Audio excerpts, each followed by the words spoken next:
Joo, elikäs me ollaan kaveruksia ja me meinataan ruveta tekemään tosiaan kalastusvideoita, vähän vlogin tyylisiä ja kalastella ehkä kesällä enemmän, mutta kyllä talvellakin saattaa jotain videota tulee. Tää on tämmönen niinku, mä vähän kerron jotain tästä, että mitä me meinataan tehdä ja missä me meinataan tehdä ja me lähdettiin tässä pilkillä käymään, mutta ei ainakaan vielä mitään tullut ja noin.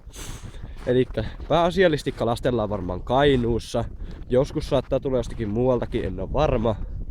Ja perholla, virvelillä, pilkillä, mitä nyt sattuu mukana olemaan ongella. Ja Jormasjoella varmaan käydään aika paljon ja Kajaanin joella ja asutaan itse siis Kajaanissa ja joo. Mitä saa kertoa ehdotuksia, että mitä vois tehdä ja missä vois käydä. Ei välttämättä minnekään ihan maailman äärin päästä menemään, mutta tietenkin ehdotuksia, vinkkejä saa antaa ja näin. Ja mitäs minä vielä voisin sanoa?